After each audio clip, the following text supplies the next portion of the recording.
Welcome to Macy's Cooking Corner. I'm your host, Afro Danes, and we have the lovely Teresa Wilson in the kitchen today. Welcome. Oh, thank you. Oh my goodness, I love this. You know, Teresa has lived in Spanish Fork, because she doesn't live there anymore, but for over 20 years. Is that correct? Over 20. And I only moved 3 miles, and somehow they have some stupid border. I don't know why we can't still be in Spanish Fork, especially because of their Wi-Fi. Oh, is that right? There you go. And the channels. It's just fantastic. And my children all went to school here. Oh, they and do? I know many people here. Do it's you? Wonderful. And how come you know a lot of people? What did you used to do? Just in case people want to recognize who you are. I used to do a lot of things, but they might know me as a mail carrier. They might know me as a lot of different things. Really? Do you want to share that with us? Civil Air Patrol here. Oh, you did? Yeah. But those are like lots and lots of different stories. But today we're going to go focus right in. Into?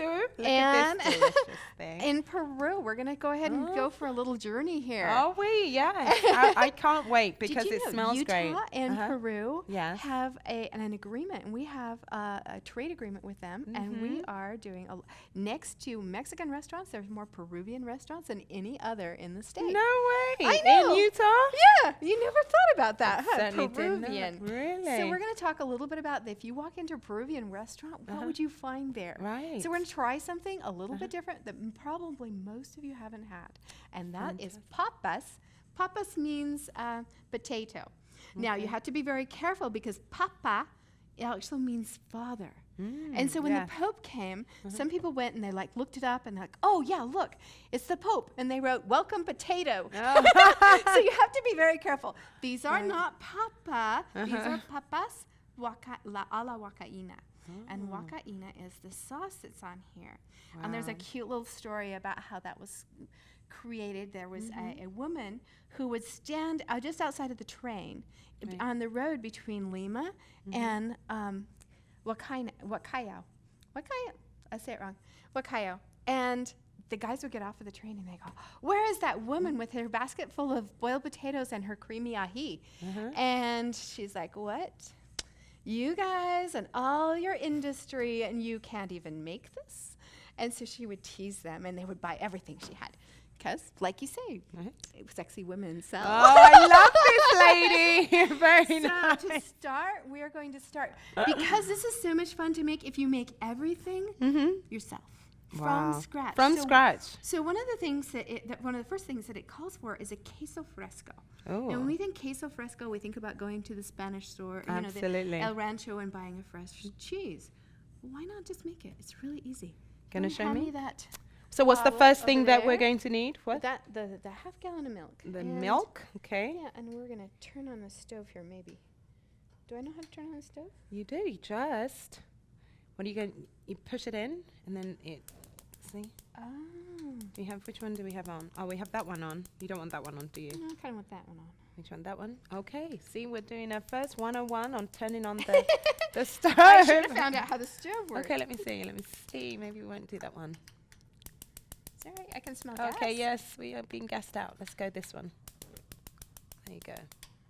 If So you leave we're that going to one start one. There you go. There's one for you. That's okay. We can just do this. We just learned how to turn on the with stove. enough gas. It'll actually Okay, which one are you doing? Oh, this one. No. Yeah, see, it'll light. Oh, it did light it. There you Yeah, because I know. go. Okay, so we got that. You're good. So the first thing you've got If you're going to make cheese, what do you need? milk. Milk. Obviously, we're going to Absolutely. need a little milk. So we're just going to throw that milk in here, and we're being very precise. Well, Wow, that's a lot of sauce, huh? So how Yeah. much? Well, this is kind of fun. Okay, we're Okay. going to go ahead and throw that in there. All Hand me right. the cream. And then we're going to do We're going to heavy add some whipping cream. Yeah, just some cream. Okay, I didn't even think that. What got you into this? How what got you started into starting cooking? I never think about Peruvian cooking, you know. What got me into Peruvian cooking or Yes. cooking? I just No, love Peruvian. to cook. I mean, yes, we've got to eat, right? So I and have you've 5 had- you- children. And you have 5 so- children. And 2 of them went on LDS missions to Chile. Oh. And so I started looking around at different cuisines from around the world, and because I like to try new things. Right. And then I took an anthropology class over at UVU from Dr. David Knowlton.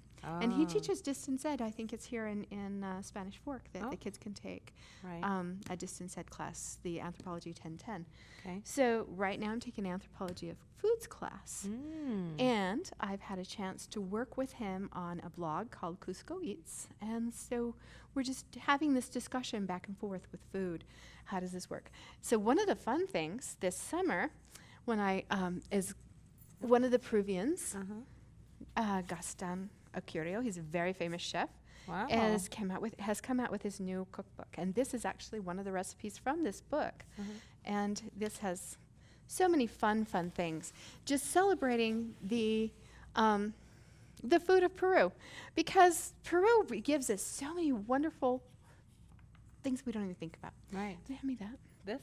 Yep. The potatoes? Mhm. Oh, look at that. Yeah. Which These you are can just get at Macy's, three varieties. Yeah, these are Right. all from Macy's potatoes. I bought them this afternoon.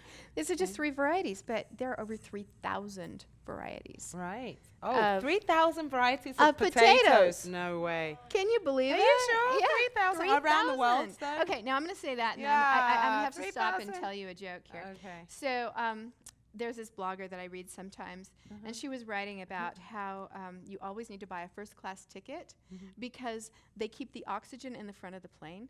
And you know, the air in the rest of the plane could have up to like 75% nitrogen in it. And I'm like, oh, maybe I should make sure I get my facts right before I start. Kind of important. But yes, over 3,000 varieties. And so that is something that they've given the world. It's just, potatoes are a wonderful story. And so we're going to start, and So we're we're going to make use our potatoes cheese. as well.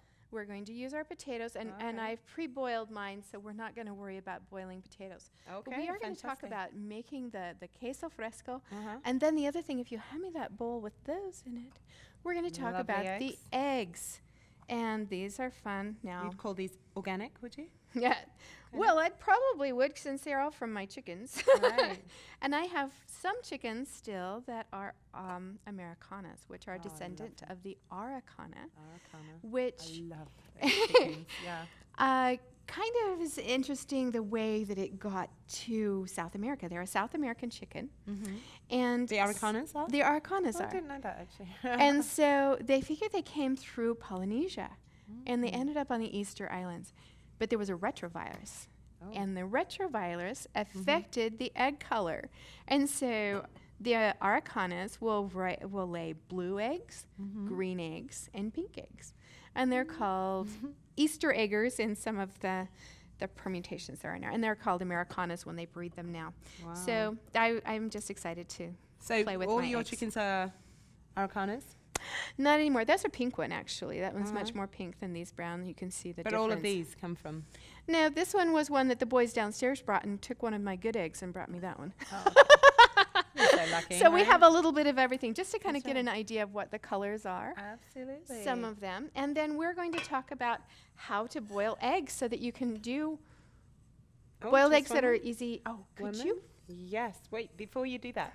So far we are learning about a Peruvian dish, and I'll let you say it. Actually. What is it? Papas a la huacaína. There you go. And we've used almost a quart, no, how much? Half a gallon of Half gallon. milk and some heavy whipping cream. And now we are going to be learning about how to boil some eggs organically. So first we're going to learn to make cheese. We're going to learn to make eggs. Eggs as well. So So stay come on. tuned and we'll be back.